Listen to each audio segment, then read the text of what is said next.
Assalamualaikum warahmatullahi wabarakatuh. Perkenalkan, nama saya Della Dwinanti Sumpena.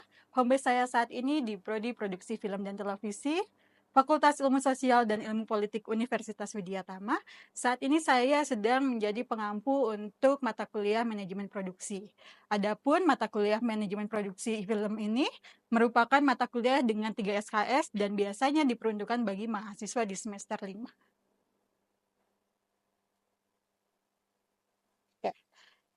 Baik, selamat pagi semuanya. Assalamualaikum warahmatullahi wabarakatuh. Apa kabarnya hari ini? Baik ya. Oke, alhamdulillah teman-teman. Hari ini kita masuk di pertemuan 10 untuk mata kuliah manajemen produksi, dan hari ini kita akan membahas materi mengenai budgeting introduction. Nah, sebelum kita jauh ke dalam materi budgeting introduction, saya ingin ngerimain dulu nih teman-teman. Kan kita udah ketemu nih di pertemuan sebelumnya, di pertemuan 9, dan teman-teman juga sudah tahu bahwa di dalam sebuah pembuatan film, kita tahu ada tahapan yang harus kita pahami ya. Tahapan apa aja itu, ada yang masih ingat? Boleh angkat tangannya? Siapa? Boleh? Oke, apa aja? Ada praproduksi, produksi, dan juga pasca produksi. Oke. Lalu dilanjut dengan tahapan akhir distribusi. Distribusi, oke ya. Sebetulnya ada satu tahapan lagi yang terlewat tadi sedikit ya, ada tahapan development ya. Jadi teman-teman kita sepakati ada development, praproduksi, produksi, pasca produksi, dan apa? Distribusi. Oke teman-teman, sekarang kita masuk ke, saya ingin membahas materi ini dengan beberapa pertanyaan. Oke. Nah, yang pertama, kita akan membahas introduction atau dari segi budgeting ini dengan pertanyaan bagaimana langkah awal membuat rancangan perencanaan anggaran biaya sebuah produksi film. Dan yang kedua, apa saja komponen anggaran dalam sebuah produksi film. Dan yang ketiga, bagaimana bentuk lembar kerja dalam menyusun rencana anggaran biaya pembuatan film. Jadi ada 3 poin yang akan kita bahas pada hari ini. Nanti teman-teman silakan coba menyimak dan boleh mengajukan beberapa pertanyaan, atau misalkan kita akan buat menjadi sebuah diskusi. Oke, kita lihat lagi. Pada pertemuan kali ini, pemetaan antara CPMK dan CPL berkaitan dengan topik utama, yaitu perencanaan anggaran biaya produksi film. Di pertemuan ini, mahasiswa diharapkan pertama, mahasiswa memahami langkah awal dalam membuat rancangan perencanaan anggaran biaya produksi film. Dengan CPMK yang terhubung dengan CPL KU1, mahasiswa diharapkan mampu menerapkan pemikiran logis, kritis, sistematis, dan inovatif, khususnya dalam merancang anggaran produksi yang kompleks dan dinamis. Proses budgeting menuntut kemampuan berpikir realistis sekaligus kreatif. Kedua, mampu mengetahui komponen-komponen anggaran dalam sebuah produksi film. Dengan CPMK yang terhubung dengan CPL, KK1 dan KK2, mahasiswa juga dituntut mampu merencanakan, menerapkan, dan mengevaluasi produksi film dalam berbagai format, serta memanfaatkan kemajuan teknologi untuk menyusun anggaran yang efisien dan efektif. Ketiga, mampu membuat bentuk lembar kerja atau format praktis untuk menyusun rencana anggaran biaya. Dengan CPMK yang terhubung dengan CPL M8. Ini adalah capaian mata kuliah spesifik di mana mahasiswa mampu mengimplementasikan persiapan dan kebutuhan produksi, termasuk aspek perencanaan biaya sebagai elemen penting dalam praproduksi. Baik, teman-teman semuanya, kita akan masuk ke dalam materi. Materi yang pertama, kita akan coba membahas mengenai apa yang ada di dalam budgeting introduction. Oke, kita masuk ke slide berikutnya. Nah, di dalam biaya produksi film, teman-teman, kita perlu ketahui dulu bahwa budgeting atau biaya produksi itu biasanya ditentukan oleh produser. Namun, perlu diketahui juga bahwa secara detail, budget itu disusun oleh line producer. Jadi kalau memang teman-teman di dalam tim produksi sebagai produser, nah biasanya akan ada tim lain yang bekerja di bawah produser itu sendiri, yaitu sebagai seorang line producer. Dan di mana line producer ini bertanggung jawab secara penuh gitu dalam menentukan anggaran yang akan dilakukan atau yang akan diimplementasikan pada saat proses produksi nanti. Oke, di slide selanjutnya kita bisa lihat lagi bahwa budget produksi biasanya disebut dengan budgeting plan, ya. Kalau teman-teman mungkin ada yang menyebutnya juga dengan rancangan atau rencana anggaran biaya atau RAB. Kita juga bisa menyebutnya dengan budgeting plan yang disusun ketika skenario sudah dianggap lock, ya. Jadi skenarionya harus final draft dulu nih gitu ya. Kalau skenarionya belum final draft, apa yang terjadi? Teman-teman harus ngulang ya untuk membuat budgetingnya. Jadi harus dipastikan terlebih dahulu bagaimana skripnya, prosesnya sudah sampai mana, sudah draft berapa, sampai akhirnya skrip itu atau skenario itu dikatakan sudah lock. Siapa sih yang menyepakati skrip ini sudah di lock ya? Teman-teman perlu ketahui juga bahwa produser dan sutradara punya andil terhadap skrip itu sudah dikatakan final ya. Kadang teman-teman sebagai penulis skenario juga punya idealis tersendiri ya gitu, ingin ini kayaknya skripnya masih kerasa kurang gitu ya. Jadi teman-teman bisa mendiskusikan dengan sutradara dan juga produser terkait sejauh apa skrip ini akan dikatakan final ya atau sudah dikatakan bisa lock. Oke, selanjutnya kita akan memahami bahwa final script ini jadi keputusannya ada di produser dan sutradara, termasuk juga setelah semuanya lock nanti akan dibantu oleh asisten sutradara ya untuk coba berkoordinasi dengan kru-kru yang lainnya terkait dengan kebutuhan dari setiap divisinya masing-masing gitu ya. Jadi misalkan di kameramen atau di tim pengambilan gambar atau di tim artistik ada kebutuhan apa, itu Astrada yang akan membantu melis kebutuhannya gitu ya. Jadi akan menampung dan nantinya akan dilaporkan ke line producer. Line producer akan meminta produser untuk meng-approve budget yang dibutuhkan.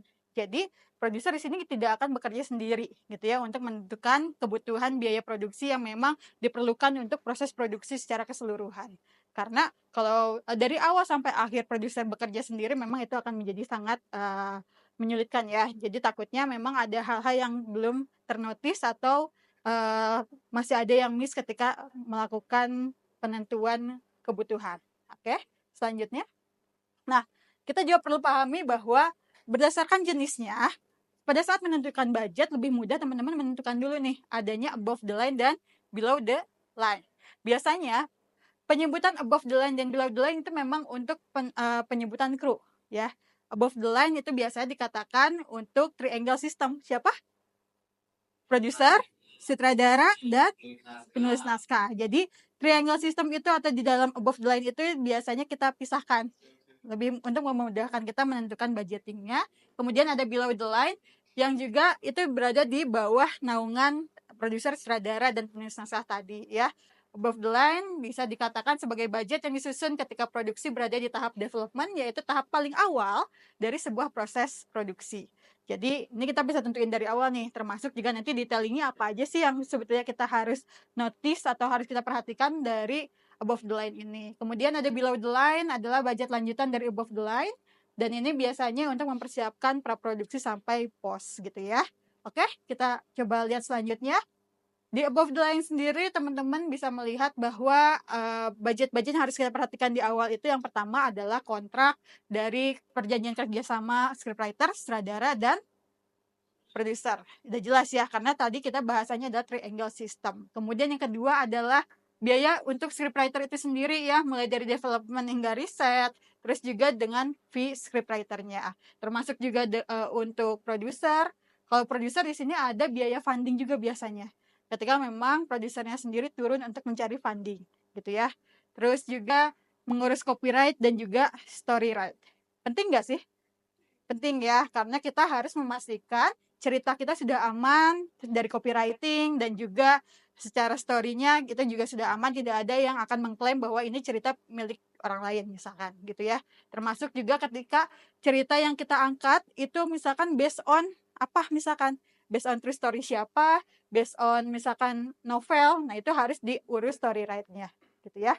Jadi Itu yang perlu teman-teman perhatikan. Kemudian biaya sutradara atau fee sutradara, termasuk juga riset, development, sampai mengembangkan skenario jadi visual cerita. Jadi harus ditentukan dulu nih fee-nya, gitu ya. Udah tahu nih kita harus detailingnya apa aja, termasuk transportasi dan akomodasi produser, sutradara, dan scriptwriter. Kita di sini masih ngomongin 3 divisi itu, tapi ada tambahan. Kita juga harus memikirkan kontrak kerja pemain atau talent. Biasanya talent ini muncul dari request producer atau dari PH. Jadi ini harus difikirkan lebih awal juga gitu ya. Jadi proses ini yang bisa teman-teman coba pahami. Kenapa kita coba bedakan ini supaya teman-teman bisa lebih mudah juga.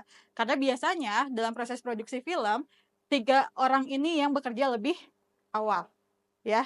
Kalau misalkan tim produksinya belum ada ya nggak apa-apa. Biasanya mereka harus bahas dulu story-nya gitu ya. Oke, kita lihat lagi selanjutnya. Selanjutnya ada below the line. Siapa aja sih yang ada di dalam below the line ini ya teman-teman. Kita juga harus memperhatikan selain triangle tadi ada below the line, mulai dari operasional produksi, budget logistik, terus apalagi sewa alat biasanya ya, sewa lighting, terus kebutuhan artistik, terus juga kalau misalkan kalian harus membangun sesuatu harus ada raw materialnya gitu ya. Terus juga kalau misalkan kalian menggunakan lab atau studio harus ada biaya sewanya. Nah, itu akan masuk di dalam budgeting below the line gitu. Jadi notes dari setiap komponen ini harus teman-teman pahami detailingnya seperti apa, terus juga ketentuannya seperti apa. Sekalipun kalian misalkan menyewa studio nih. Nah, itu kan harus ada ketentuannya ya. Harus ada apakah memang harus ada form request ya, harus ada form request atau misalkan nanti teman-teman harus mengajukan DP misalkan. Nah, itu jadi bagian dalam budgeting planning gitu ya. Termasuk fee crew. Fee crew penting banget ya. Nah, fee crew ini juga harus dimasukin teman-teman. Jangan sampai lupa dan jangan sampai fee crew itu dimasukin tanpa teman-teman discuss dulu dengan krunya gitu ya. Jangan sampai kalian main tembak aja, kalian fee-nya segini aja, nggak bisa gitu ya. Kita harus tahu, kita harus bargain dulu, menawarkan dulu bagaimana budgeting yang memang dibutuhkan oleh kru tersebut gitu. Karena standar kru juga beda-beda gitu ya. Kita juga harus tahu misalkan hitungannya seperti apa. Kita bisa menawarkan, sistem kerja di kita ini per jam, jadi hitungannya per jam, nanti akan ada kalkulasinya. Setuju nggak krunya gitu. Nah, itu harus ada proses discuss seperti itu, proses dialog seperti itu. Nah, yang biasanya melakukan itu nanti ada di line producer, bukan di produsernya gitu. Di line producer yang akan coba diskusi dengan krunya secara langsung terkait dengan fee yang dibutuhkan gitu ya. Kecuali kalau misalkan ada kebutuhan sewa equipment, itu bisa dibantu oleh Asrada, dan memang nanti biasanya ada bagian manajemen produksi atau UPM yang juga akan mengurus dari sisi logistik. Jadi list kebutuhannya juga akan diberikan gitu. Oke, kita lihat lagi selanjutnya. Nah, dari apa yang kita sampaikan tadi teman-teman, sebetulnya nanti teman-teman akan membuat sebuah rancangan perkiraan anggaran yang teman-teman bisa create. Create-nya dari mana? Kita belum punya story, misalkan story kita masih develop nih, belum ada skripnya. Oke, sekarang kita akan coba untuk melatih teman-teman ya dengan menonton film. Ya, seperti biasa ya, kita perlu nonton film teman-teman. Jadi jangan lupa kita tetap harus nonton film, tapi sekarang kita balik nih, kita ada di mata kuliah manajemen produksi ya. Kita akan coba tonton film dan kita akan coba bedah anggarannya seperti apa dari film yang kita tonton. Bisa nggak sih nyampe dengan standarnya mereka? Kita lihat aja kualitasnya seperti apa. Untuk film seperti ini kebutuhannya apa sih biasanya? Sampai ke hal terkecil, logistiknya seperti apa. Lokasinya di film kan udah kelihatan nih, kita udah bisa lihat ada lokasi di dalam film ini gitu ya. Jadi teman-teman nanti akan membentuk kelompok, terus juga nanti akan menonton sebuah film ya. Di sini film panjang, tapi saya akan rekomendasikan kayaknya 15 menit juga sudah cukup ya. Jadi teman-teman bisa nanti diskusi dengan kelompoknya, silakan mau memilih sendiri kelompoknya atau saya tentukan? Pilih sendiri ya, oke. Jadi silakan, saya beri kebebasan untuk memilih sendiri. Dan nanti teman-teman bisa menyusun perkiraan budget. Formatnya nggak akan saya kasih dulu, silakan kalian membuat formatnya sendiri ya. Berdasarkan pengetahuan teman-teman. Nah, kira-kira teman-teman udah punya gambaran nggak nih soal budgeting? Nanti saya akan share seperti apa sebetulnya format worksheet dari budgeting yang perlu kalian terapkan. Gitu ya. Jadi Silakan nanti kalian berdiskusi, tonton dulu. Biasanya nonton filmnya nggak bisa satu kali nih, gitu ya. Nggak bisa satu kali, harus 2 kali, harus lihat per scene-nya. Berarti kan kalian harus membedah setiap scene itu kan, lokasinya di mana, terus ada perpindahan shot atau enggak, perpindahan shot-nya seperti apa, dinamis atau statis. Ketika dinamis kelihatannya pakai slide atau tidak, ya. Nanti akan kelihatan di situ juga secara lighting-nya seperti apa, ya. Kalian kan kita cuma nonton yang kita nggak bisa lihat blocking lighting-nya misalkan. Kalian bisa ngonsep sepengetahuan teman-teman, ya. Ketika ngelihat satu set itu biasanya dibangun oleh berapa lampu, gitu ya. Dikasih cahaya berapa lampu. Oh, di sini ada particle light-nya misalkan ya. Kalian juga bisa ngelihat apa aja. Nah, itu masuk ke dalam list kebutuhan teman-teman, termasuk artistik juga, gitu. Oke, teman-teman?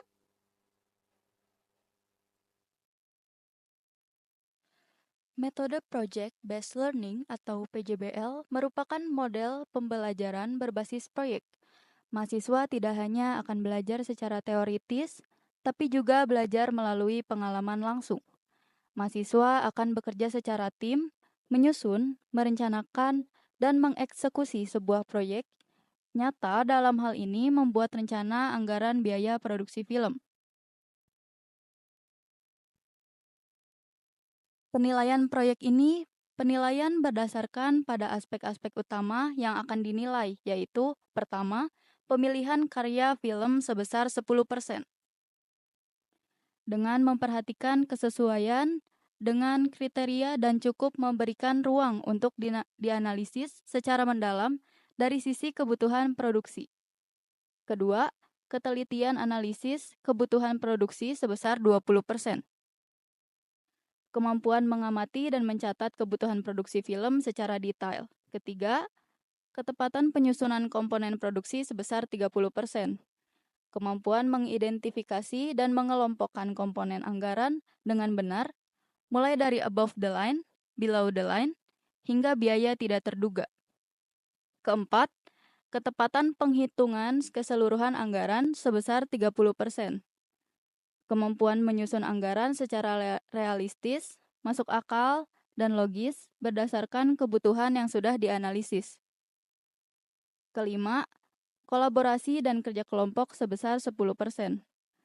Kemampuan bekerja sama mencakup pendistribusian tugas, diskusi, dan kesepakatan dalam penyusunan komponen anggaran. Total keseluruhan bobot penilaian adalah sebesar 100%. Nah, teman-teman semuanya, jadi pertemuan kita adalah sampai di mana teman-teman bisa memahami bahwa ada hal yang harus kita perhatikan ketika menentukan jenis anggaran biaya. Ya, kita bisa menentukan berdasarkan tadi ada above the line dan below the line. Itu mempermudah kita. Nanti detail kebutuhannya bisa teman-teman sesuaikan dengan divisi atau departemen masing-masing. Jadi nanti kita akan coba create, teman-teman kalian coba memahami dulu dari karya orang yang sudah pernah ada. Kita akan coba bedah. Nanti kita akan coba juga nextnya di pertemuan-pertemuan selanjutnya teman-teman juga bisa mendevelop dari skenario yang sedang teman-teman buat. Ya, jadi kita akan bedah, termasuk juga detailingnya sejauh apa, sampai ke lokasinya. Ketika perizinan ke lokasi kita harus seperti apa. Oke teman-teman semuanya, terima kasih banyak untuk pertemuan hari ini. Kita akan berjumpa di pertemuan berikutnya. Jangan lupa teman-teman untuk memulai diskusi dengan timnya masing-masing terkait dengan film apa yang akan digarap dan dianalisis, termasuk juga pembagian tugasnya akan dibuat seperti apa. Terima kasih. Wassalamualaikum warahmatullahi wabarakatuh.